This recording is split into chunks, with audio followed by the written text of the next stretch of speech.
देख पगली जो फरिश्तों की तरह लगते हैं, वक्त आने पे दरिंदों की तरह लगते हैं।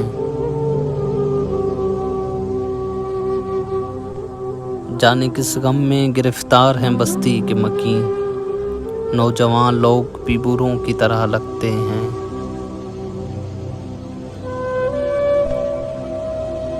कुछ फ़कीरों में भी हैं शाही अनासिर मौजूद, और कुछ शाह फ़कीरों की तरह लगते हैं।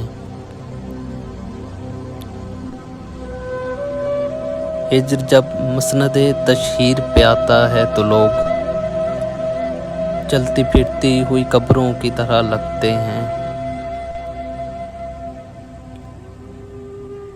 तुझसे वाबस्ता हर एक शख्स मुझे प्यारा है, ये वो कांटे हैं जो फूलों की तरह लगते हैं।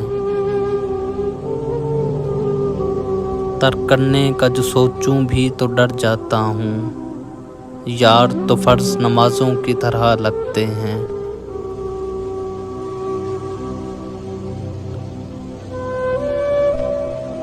ये है सादात की बस्ती के जहाँ सारे मकान असर ढलती ही तो खैमों की तरह लगते हैं।